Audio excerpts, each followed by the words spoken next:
Hello, everyone. It's Damon, MBTV. Got Blake, Trey, and Daniel here, and we're going to talk about the ego block and socionics. We'll exchange some ideas, toss some things around, and kind of introduce you to Model A of socionics step by step. We're not going to get into too the advanced stuff.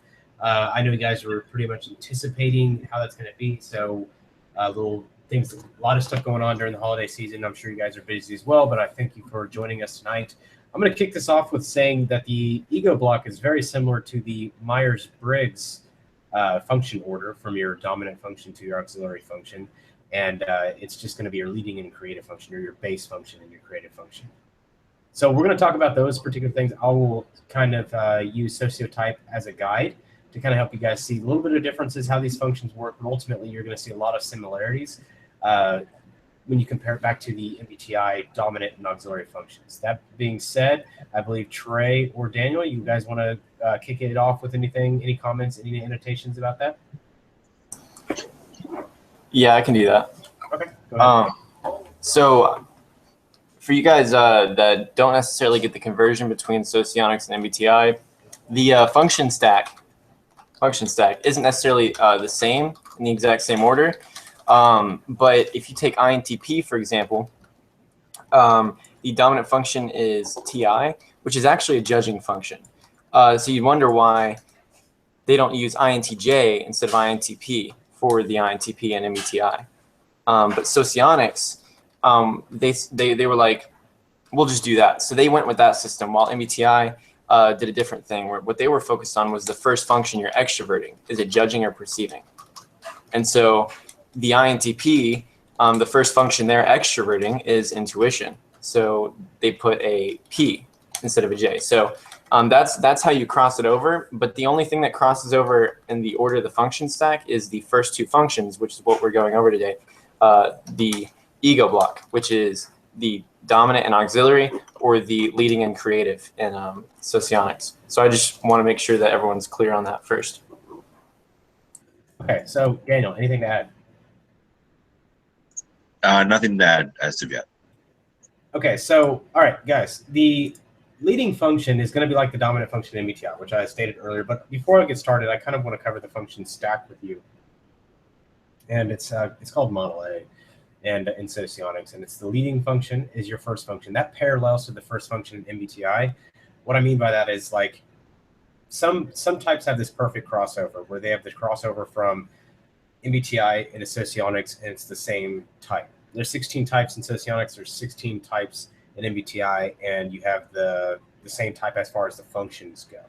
So when they say like FENI or NIFE, you're going to see that as the INFJ, NIFE as the INFJ in MBTI, and then you're going to have NIFE as the INFP or the IEI in Socionics.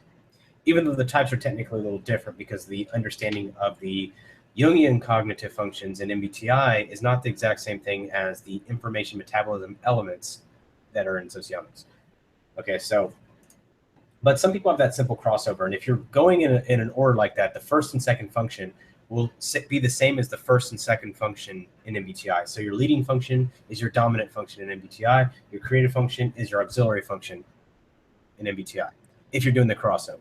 I wouldn't recommend doing the crossover, but just to help you guys learn the system, it's a great tool to learn which function is which. I didn't learn it this way. I studied it on its own, but it just then I just knew it, because if you know both, you kind of make the crossover yourself. So first and second function. Okay, so the third and fourth function in Socionics is where things get kind of messy, because you have the superego block. What's the superego block is actually, they're going to be your shadow functions in MBTI. So they're going to be your seventh and eighth shadow functions. So they're going to be not the third and fourth. They're not going to be your tertiary and inferior in MBTI. They're going to be your seventh and eighth. And it's actually your eighth and the seventh. So the order of MBTI is 1, 2, 8, 7. Okay, and that's the Socionics 1, 2, 3, 4. All right, so without getting this too complicated, just keep that in mind as we follow the Socionics model and order.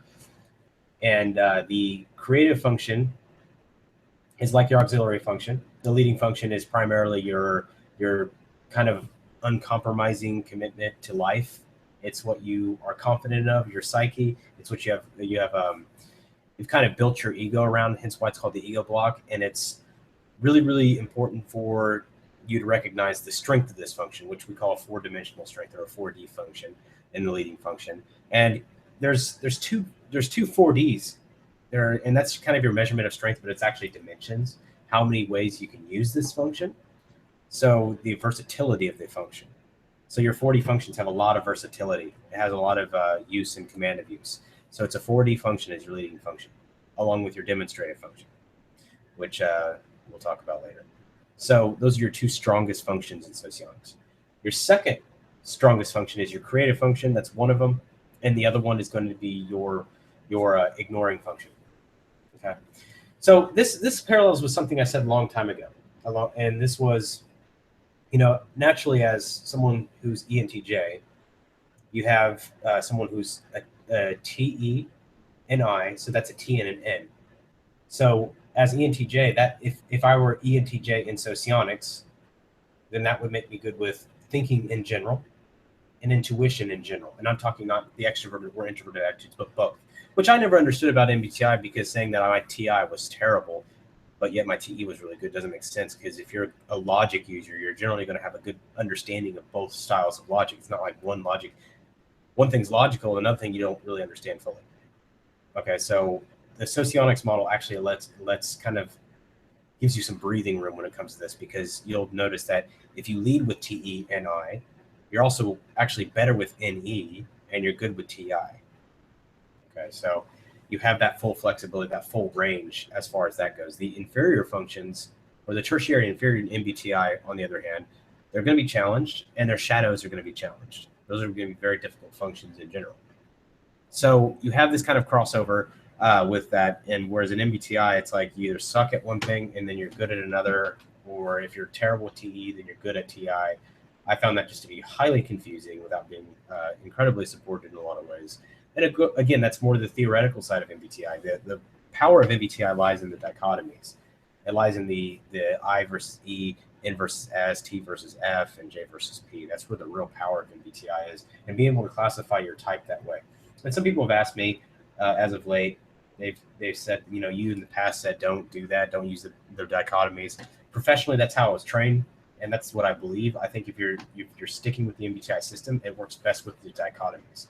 Otherwise, we start getting into a socionics model trying to identify which information elements we're using, but we're calling them cognitive functions. And it gets really messy because the cognitive functions are primarily focused around your input behavior and their process, the way and manner in which their psychological perspectives that are being processed.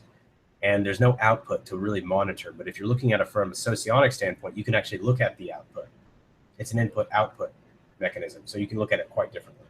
So when we look at the leading function in socionics, the functions are not the cognitive functions. Remember that Jack said they're like the slots in which you could put an information metabolism element, which is your IMEs. That's the same building blocks as the cognitive functions in MBTI.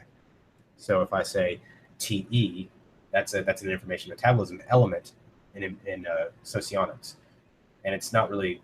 We're not going to refer to it as TE, because if I say TE, you're going to think I'm talking about MBTI TE, whereas socionics TE is quite different.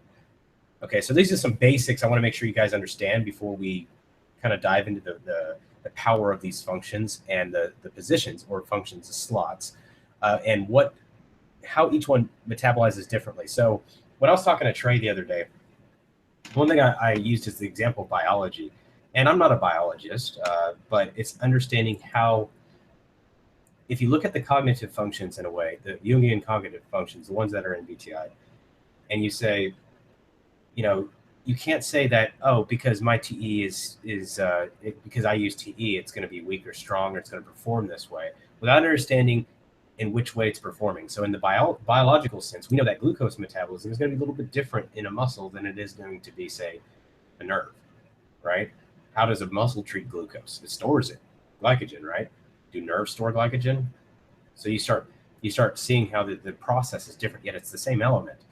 So these information elements, so it kind of has this chemistry-like feel. These information metabolism elements are inserted into positions or slots, okay? And that's the behavior in which they perform, but it's the way they're metabolizing information. So they metabolize information the same way, but their output's going to look different based on what position they're in. The output's going to be different. So if you have volitional sensing, or SE, in a certain function, which could be their fourth function or your third function or your first function, your eighth function, it's going to have a different performance, okay? And it's going to look quite different than if we're in another position. And so you're looking a little more at the output behavior of that. It doesn't mean that they're all going to behave the same. It just means that you're going to be able to see it do what it's designed to do versus, not understanding what's happening here. Like if you see that SE is in a position where it's not performing what it's supposed to be performing, then you're probably like, maybe it's not really in that position. It's not doing what it's supposed to be doing, or it's not having this aspect, or it's rigid. Because somebody who has 4D volitional sensing, SE, is somebody who has a lot of versatility with it, knows when to use it, when not to use it, when is the appropriate circumstance to use it, when it's not, how it's not, when's the best way to use it. So there's a little bit of more of control over that element, because this person's able to manipulate this information in 4 different dimensions. Where if something is 1D, there's only one, and it's the experiential dimension. There's no manipulation of it. It's like they're reaching for it, but there's not a lot of conscious control. Okay, so there's 2 1D functions, there are 2 2D functions, there's 2 3D functions, and there's 2 4D functions in Socionics Model A. We'll talk about dimensions another time, so I don't want you guys to feel totally lost on that aspect. The creative function, the second function in Socionics, is going to be the softer, more people-oriented. Let me put the way that you're going to be able to interact with people. So the tool you use that tends to be more directed toward people, and it adapts and adjusts itself to each situation.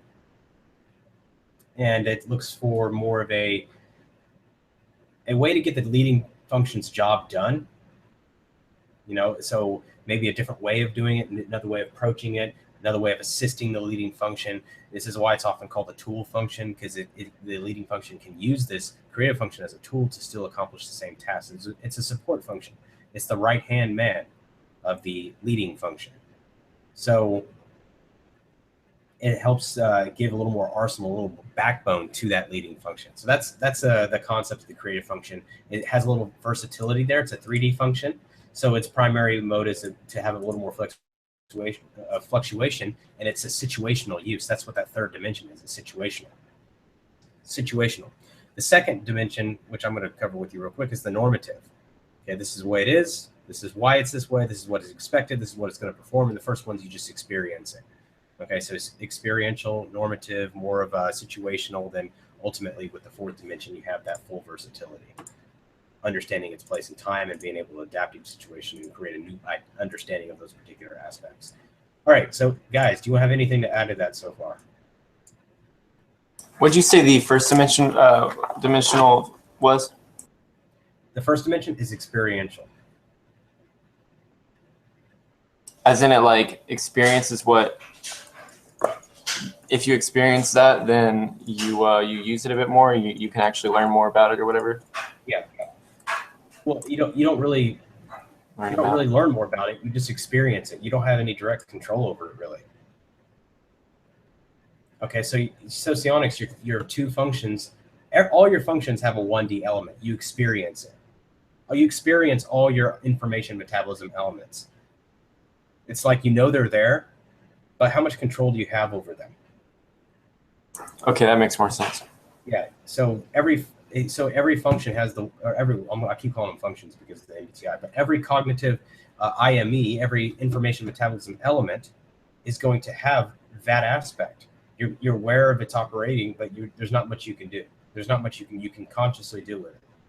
You don't have enough conscious control to be able to manipulate it and think it's a situation. And then 2D, you still recognize that this is the way it is. It's kind of a general normative. Can you give an example of a type with this, with how Everybody these? has it. Well, can you explain more and less to like how it looks, or to somebody with a particular Socionics type? okay, so any socionics type is going to use all the information elements with a 1D because everybody has that first dimension. But Right. okay, let's just grab ENFJ.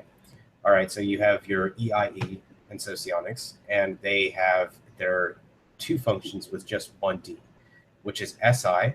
That's the one of the ones, and the other one is TI. All right, so they have those two aspects. That's their 1D functions.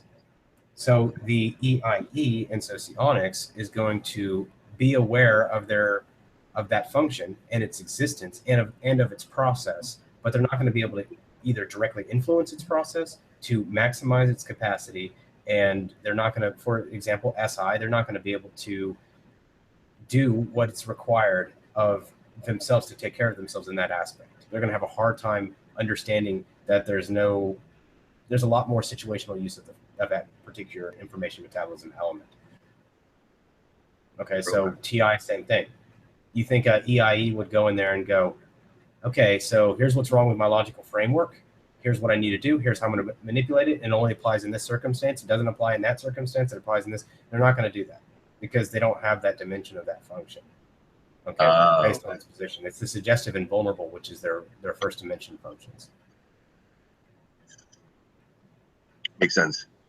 All right, so we'll talk about dimensions a lot more in the future. And I'm sorry, guys. I've been under the weather for like a week now, so I'm a little low energy. I apologize, but I'm working through it. So, all right, Trey, did you have anything to add to that?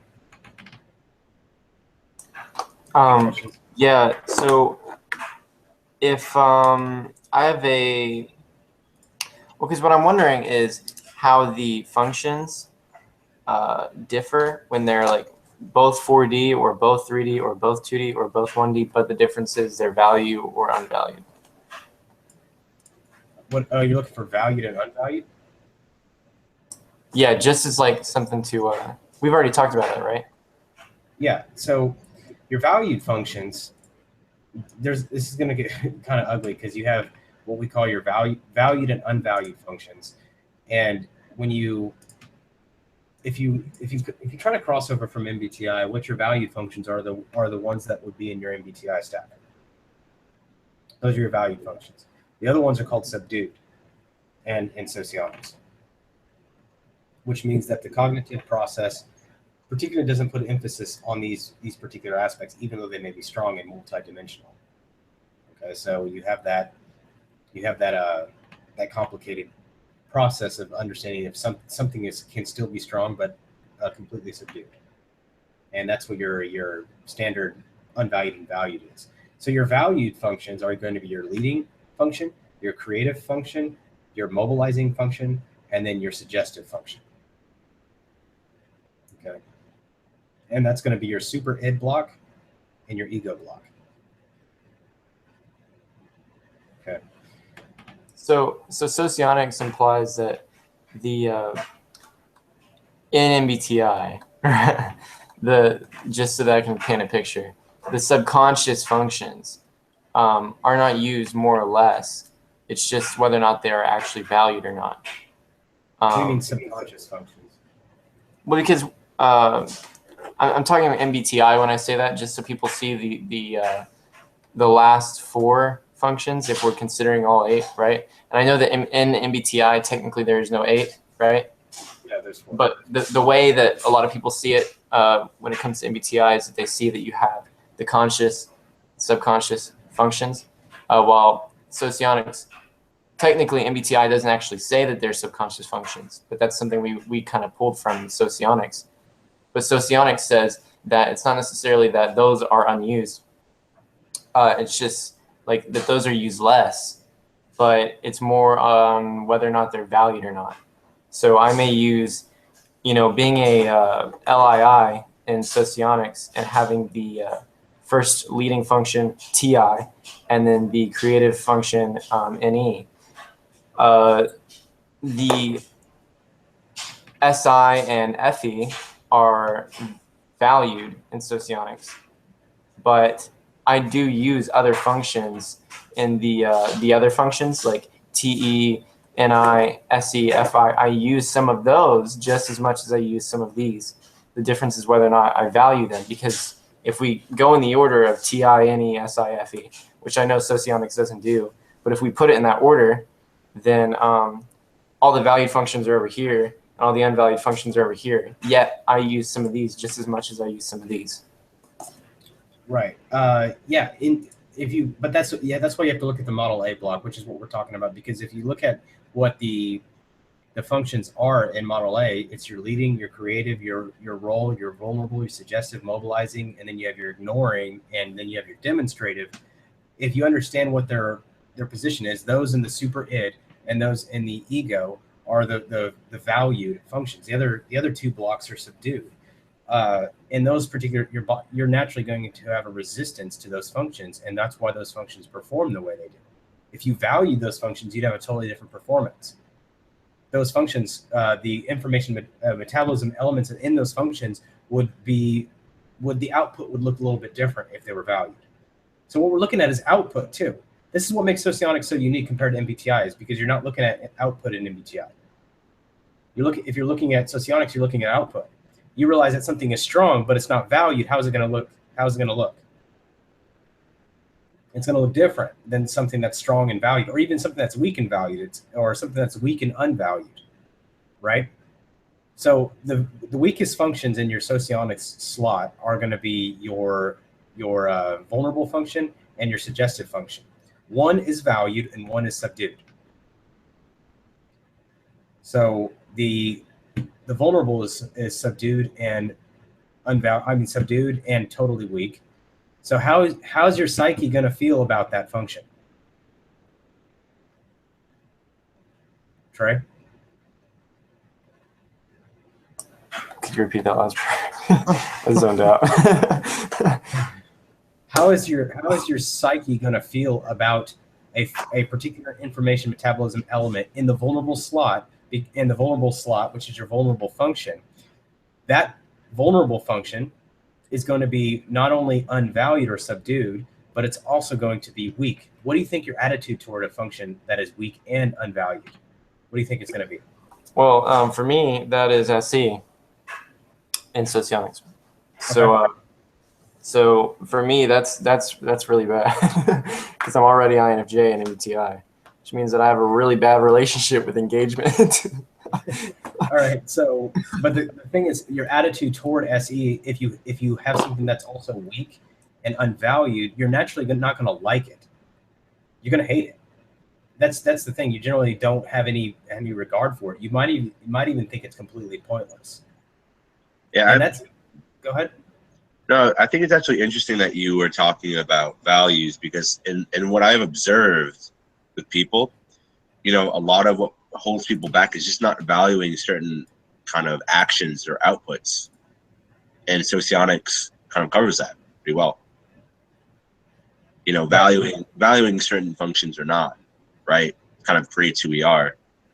And so when we don't, like Trey's SE, it's like, why would he? When would he use SE? At what point will he say to himself, like, oh, okay, I'm going to start doing more actions because of whatever. Mm-hmm.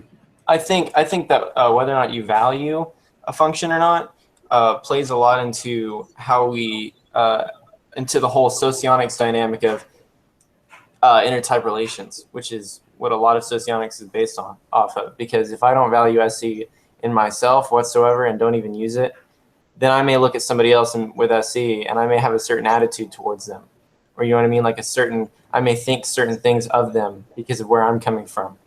And I think that's, if you look at the different quadras and their values and how they look at other quadras, it's kind of like it can be looked at in that same way, like, looking at the unvalued and valued functions, but more narrowed down into individual types, comparing each other. Right. So to answer that question, Trey, the summary is that your vulnerable function, the difference between your suggestive and vulnerable function, the suggestive would be your inferior function in MBTI, by the way. It's a function you're really open because you value it, but you're not good at it. And so you're open to feedback from it, or you want to improve it generally. and you want information on it, and you're gladly accept people's opinion about it. That's why it's called the suggestive function, because you know you're weak there, you're aware of it, but at the same time you really want to learn it. There's that aspect, and that's why it's the suggestive function. It's open to suggestion in a way. And whereas the vulnerable function, you don't like that function, you generally don't value it, and it's weak, so you're like, it's pointless. You get this kind of, it's pointless, stupid function. You get this blind spot in a sense and say, I don't need that function. It's ridiculous. And that's what you get with an unvalued and weak function. And that's what's called your vulnerable function. It's also a function that others may try to use to manipulate you, because and that's where you have your supervisor relations. Sometimes is they can push into that exact spot, and they can create a little bit of frustration for that particular type, because they can feel that blind spot being attacked, and they're not really aware of what's going on or why this person is behaving in this particular manner. So you have that kind of that supervisor relation that's being enforced at that blind spot. Their dominant function is the same function as your blind spot. That's your supervisor relation for the most part. Okay, so you'll see that. And then your dominant function is usually their auxiliary function. And the vulnerable function isn't the fourth function MBTI. They're what? The vulnerable function is which one? Which type in MBTI?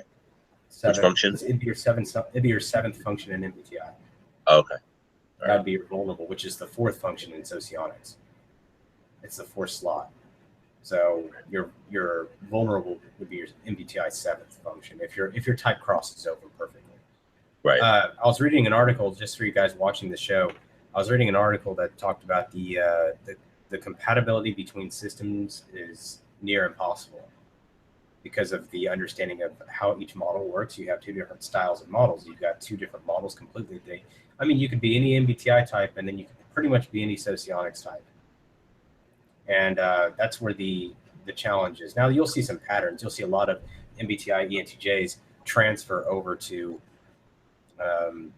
LIEs and Socionics. You'll see that quite a bit, right? Because the TEs, you'll see the TE, you'll see the NI, and you're like, oh, that's an LIE. But you can't use the Socionics functions to really Socionics information metabolism elements to IMEs to try to understand MBTI or vice versa. So there was this article that was talking about that compatibility was nearly impossible. It's best just to learn from scratchable systems. All right, so I think I've diverged from the point of the leading and the creative, but there's not a lot other than the understanding how the functions perform in those, or rather the information metabolism elements perform in those particular functions. So you have the leading function. If you have a, let's go through 8 information metabolism elements, not going to go in detail, but you can throw sensing in the leading spot. And then let's say you can throw introverted sensing, which is going to be your white sensing in Socionics. You could throw that in your leading function slot. And you have someone who leads with the senses. And so the SI component of Socionics is very similar to the SE component of MBTI. I say very similar. It's actually semi-similar. It's not really similar, but it's similar because they're the ones, the SI people in Socionics are the ones that are aware of their surroundings. They're the ones that are aware of what's going on around them. Not so much the SE people in Socionics. It's going to be the SI people.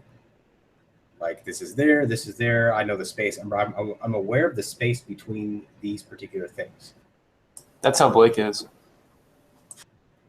That's how Blake is? Oh yeah, for sure. As long as I've known Blake, he's always known where things are. Blake, do you know where things are? All the time. I can always be like, hey Blake, I lost this again. Where's it at? And he'd be able to tell me. Almost photographic memory. Almost a photographic memory. Mike Ross from Suits. Oh, I gotta post that. I'll post a picture for that later anyway. So yeah, you've got your IMEs. So you could, if you had the senses, right?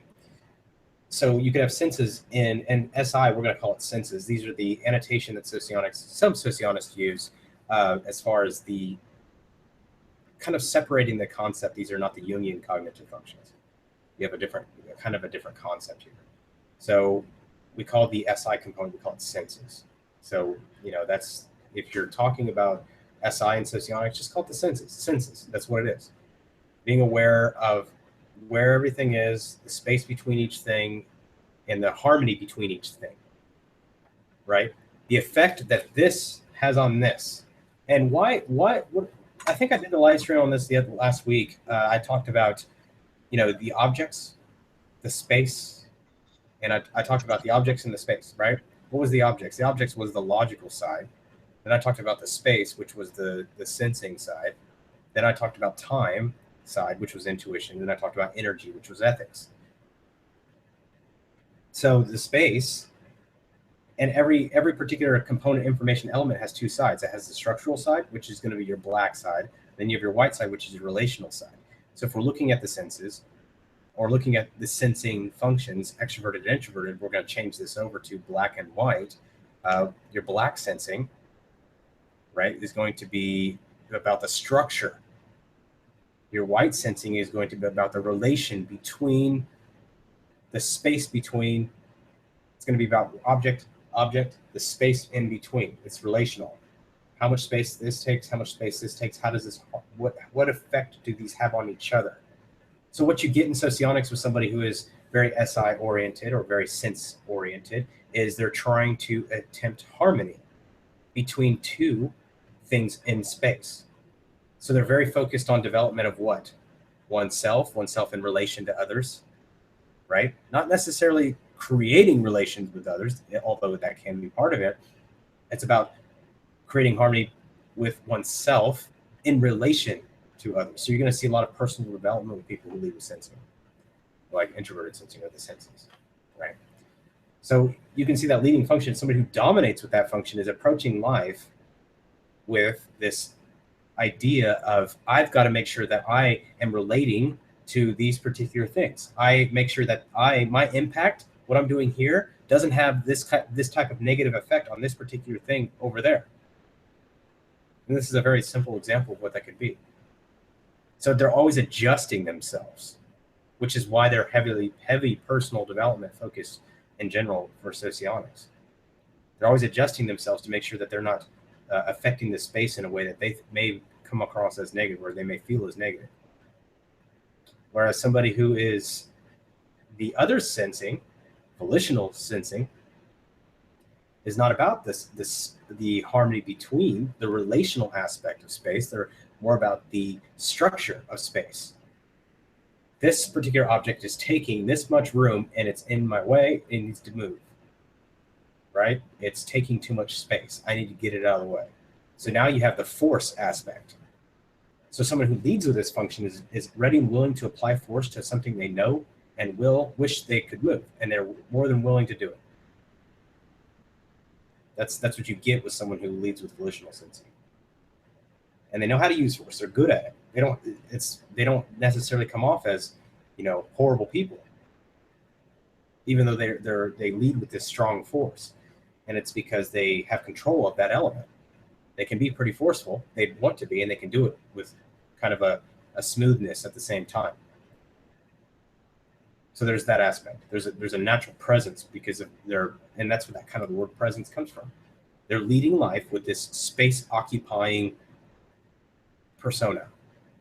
So you can associate SE or volitional sensing with Enneagram 8, taking space. And that's why everybody describes 8, they're like, man, you can just feel when an 8 walks in the room because they kind of just take space. 8, Enneagram 8 is SE. Whereas you may have somebody who's physically huge, literally like their body, but then you at the same time, you just don't have that same, you don't feel that presence from them. There's something there, and that's associated with their perspective on life, the leading function, right? It's going to be very different with this person with SE in their creative slot, their creative function, their volitional sensing and creative, because now there's a little more flexibility to it in the sense of, how they're using it. Not so much in the function in general, but how they're using it. I'm going to use it here, but I'm not going to use it here. There's going to be more of a 3D element to it instead of a 4D.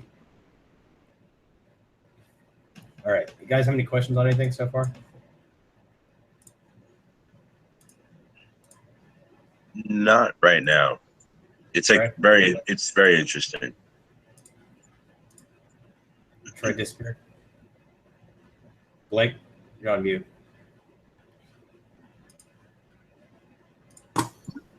Oh no, I'm ready. I got a Trey's journal right here. It's got all these translations for me. You can't see it, but it's a bunch of writing to help me understand what you're talking about. Yeah. I'm in a room full of intuitives. Yeah, Blake's catchphrase is damn intuitives. Yeah. So, all right. Oh, by the way, just in case nobody knows, that's exactly what Blake said to me when I introduced MBTI to him. I'd start talking about something, he had no idea what I was talking about. He'd be like, "Damn intuitives," because it was so out there. He'd be like, "What the hell? Like, where did that come from?" Right. All right. I'm going through questions real quick. I'm going to answer, Brian, your question. Like I said, I try not to get too complicated here. Let's see, Brian. Why is it called the ego block? It's because that's what we associate our ego with. I mean, it's not really any more complicated than that. Those two functions constitute our entire approach to life. That's why it's called the ego, because that's what it's associated with primarily. And I think it came from kind of a Freudian slant. Dylan, will you describe the other IMEs? Yeah, I can not really I'm not going to define them all, but yeah, I can describe them. All right, so yeah, so if we're putting these things in the dominant slot, which I will, because that's how people, when you're trying to define the function, or rather the IMEs, what you're going to do is you're going to have a problem because you're going to define it in its own particular function. So if you say this is what SE looks like, or this is what volitional sensing looks like, you have to also follow it with what function does it look like? Because if you have volitional sensing in the 4 slot, you're just pretty much not going to see it in the personality, but it's there. You just may not see it. Whereas if you have it in your first slot, or your second slot, your second function, or you have it in your 8th function, you're going to have a different kind of appearance. It's going to look quite different. So just so you know, if the best way to understand this is, as I described it earlier, is understanding objects, space, energy, and time. And then understanding that each one has a structure component and a relational component. So objects, that's your logic. All right. Structure of objects, that's your TE. That's going to be your TE. So I understand that, a chair has legs. Is there such thing as a chair without legs? I don't think so. I think every chair has legs. So we know that's an essential component of a chair. That's structure. That's going to be your TE. That's the relative truth. And so if we look at this in the dominant slot, or the leading function, what you're going to see is somebody living their life in this way. And it's going to be rather matter of fact. It's going to be pretty, that's what it is. And it's not something that's going to be applied to everything. They're not going to take the same chair logic and apply it to a bunch of different things. It's just they're recognized that is a chair, that's not a chair, right? So you have somebody who is going to the other side. You have relational. So now I see that there's this lawn chair, there's this table chair, there's this bar stool, which I'm going to call a chair. There's the armchair, there's the relaxing chair, there's a large chair, there's a recreational chair, there's a folding chair, and I'm just going to put all those chairs in one category. Chair. All those are chairs. And now that's the relation. I'm relating chairs to each other, even though they all have different features, right? Where your structure is not going to do that. Your structure is going to say, well, that is a chair in this circumstance. That's a lawn chair in this circumstance. And those two don't mesh necessarily. They're both chairs, yes, but they don't take what applies to this chair and move it over to this chair. That's going to be your structured logic. So as Jack has often mentioned, he said that you'll hear the word "it depends" a lot from a TE user in Socionics. Somebody who uses black logic, which is your extroverted logic, or your structural part of objects, right? Whereas TI is looking for those general truths. All those have legs. They're all chairs. Sit in them, right? So you have this different aspect. It's not like that. So the best way to understand that, if you don't put them in function slots, is understand those particular structure, relational, structure, relational, structure, relational. And that's the way that I've learned to really understand how each particular information metabolism element works. The next one that you have is space. And space is going to be your sensing. It's equivalent to your sensing. It's designated with this circle in Socionics. You have a black circle and a white circle. The black circle is your volitional sensing, and your white circle is going to be your senses, as I called them, but it's going to be your standard relational aspect, right? Your white sensing. It's going to be your introverted sensing, in a sense. Pun not intended, of course. All right, so then you have, between that, you have your next component, which is ethics, or your time, whatever you want to do. Look at the structure of it again, right? So ethics, what's the structure of ethics? Well, we know that structure is the extroverted component. So what's the structure of it? If this is my ethic code, then what's the structure? What makes this particular emotion? How do I use this? What's the component of this emotion? Right? It's not like we're actually thinking, this person's actually thinking about these components, but at the same time, they know how to use these components because they're aware of it, because it's leading in that slot, right? It's the dominant aspect. This particular emotion has this effect. I can use this emotion. I can muster this emotion. I can control this emotion. I can use it to control. I can use it to influence. I can use it to change. I can use it to do this, because you start seeing the structure. That's your extrovert. Then you have the other aspect. You have your relational. What does that create? It creates more of a psychological distance element, right? The distance between me and someone else. Relations. It's relational. That's your introverted feeling. That's your psychological distance. And that's helping you understand, like if you look at introverted sensing, you'll see that introverted feelings are very similar, because they're both using the relational component, but one is relating space to each other. You have this space. And then you have one relating what? Ethics to each other. This person is this way. This person is this way.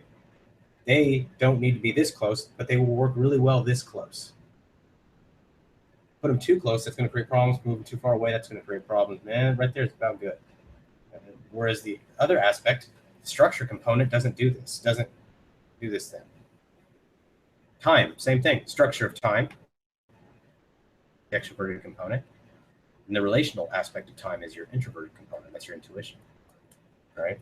The relational is the introverted side. So if you're trying to use the terms and create a term crossover, just understand that the introverted terms are the relational terms of each one. So understand space, objects, time, and ethics, or rather space, objects, time, and energy. And your ethics is your energy side. So the structure of this particular energy. And there's a lot of reasons why ethics is associated with energy, but I talked about that in the last live show. And I was going 1,000,000 miles per hour. So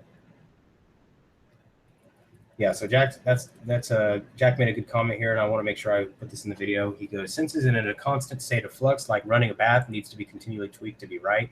Yeah. Yeah, so Jack's going into static and dynamic. Jack, I'd love to cover all that, but that's adding a whole other element. So Natalie, Ben Vasselman's STI often uses transcontextual thinking. He's talking about the LII, the INTP mixed with NE. There's a lot of that aspects. So that gets really complicated, because Dario Nardi is the one that really used that term, transcontextual thinking, and he was examining the MBTI functions. And so that's where we have this aspect. That's what he was pairing up everything with, was the MBTI component. And so I want to make sure that we look at that a little bit differently and make sure we're not trying to commingle those in that way, because it gets really messy sometimes. So let's see.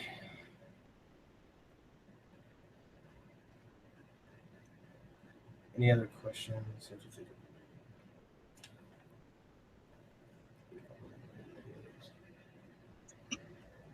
Yeah, I'm going to go into more detail in later videos. I just wanted to make sure I get this information out today. The concept is to, like I said, I'm pretty worn out. Obviously, like I said, I'm just recovering from this illness. I said that earlier. And so I'm just kind of pushing through and making sure I'm keeping you guys on the loop of what's going on, studying some socionics, making sure you guys have this information. So when we start getting into the really nitty gritty stuff, you guys are understanding that the difference between a static and a dynamic element, looking at the combination of those two things and understanding, hey, okay, this is why this is appearing this way, and this is why this is appearing this way. And you can see that. You're going to be able to see that when looking at sensing, and looking at objects, looking at the space between objects, you're starting to see how this actually is applied. So it's information metabolism. Think of it like a cell. You feed a cell nutrient, it's going to metabolize that nutrient in a certain way. Different type of cell, it metabolizes a nutrient in a different type of way. So the same piece of information is metabolized in different ways. So if you guys are kind of lost, I talked about a lot of this on the last live show. You'll see it says IMEs and Socionics versus MBTI cognitive functions. So the key note I want you guys to take home today is understanding the dominant and creative function. When you start describing the IMEs, you're going to start describing them in the dominant or creative role. This is what SE looks like. No, that's what SE looks like when you put it in the dominant slot. Right? That's what SE looks like when you put it in the creative slot. This How it's valued. Yeah, they're valued. Both those two slots are valued. I mean, this is how Jack really effectively types people on his website, World Socionics Society. You'll see that he looks at how it's performing, not how it's metabolizing, but how it's performing. And he's not evaluating the performance per se, but he's looking at how it's performing. And he's like, oh, no, that's a creative role. It's performing the creative role. It's not performing the leading role. It's not performing the base role. It's performing that creative role. Right? So you can start seeing, okay, that's how he's looking at the output. Of course, that's not the only way he types, but that's it's pretty cool to watch that being done as it's going on. So, yeah. All right. Any last questions, guys, before we start winding this call up and we get into the aspect of this? So,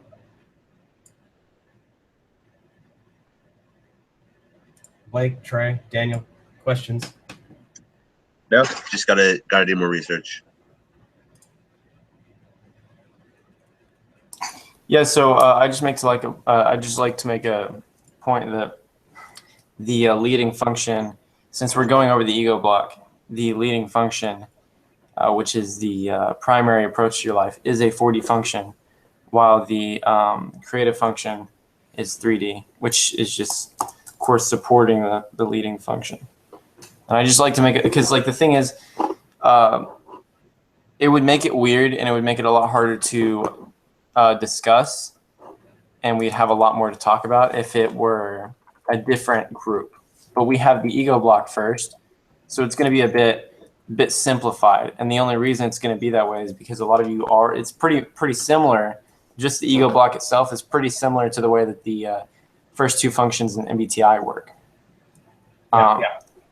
Just as in the way they operate. So there's not a lot to necessarily teach in that sense. But when it comes to how those functions that you have there operate, that's a little bit different, just because the functions are different and the crossover between the two systems. Right. So, okay, that would be all, I think. Daniel, unless you got a last thing to add, I do want to start closing this out. So keep it kind of short today. I apologize, guys. Energy's a little lower. No worries. Daniel? I really like the content. It's very interesting. I want to know more about those dimensions, though. Yeah, we'll talk about the dimensions in a future live show. Gotcha. All right, so guys, thank you so much for joining us tonight. If you want to continue this conversation, I'm a little more energetic on Slack right now as far as being able to communicate. So make sure we get on Slack. If you want to continue this conversation, go into the IMEs. Jack's always helpful. He's always trying to get people to understand kind of the difference between Socionics and MBTI, why he's a huge fan of Socionics, and we answer as many questions as we can to help inform you guys and keep you guys updated. So make sure you hop on Slack if you're not on there, and we'll definitely catch you Sunday on that live show, and hope you have a great holiday, New Year's, and we'll talk to you soon. Thanks so much. Great. I tell you what, guys, if you want to catch us on some other live streams, check out our Facebook page. We should be doing one at least every day. That is true. It won't always be like typology related, but we'll be on there if you want to talk to us. Blake has literally been live streaming me as I eat breakfast, lunch, dinner. It's all there. Blake has live streamed everything. So fascinated by Damon. Yeah. So if you haven't added us and liked our Facebook page, you should, because Blake's he's literally live streaming everything. You don't want to know half the stuff he's live streaming right now. So, all right, Trey, any last comments? Socionics is really cool, guys.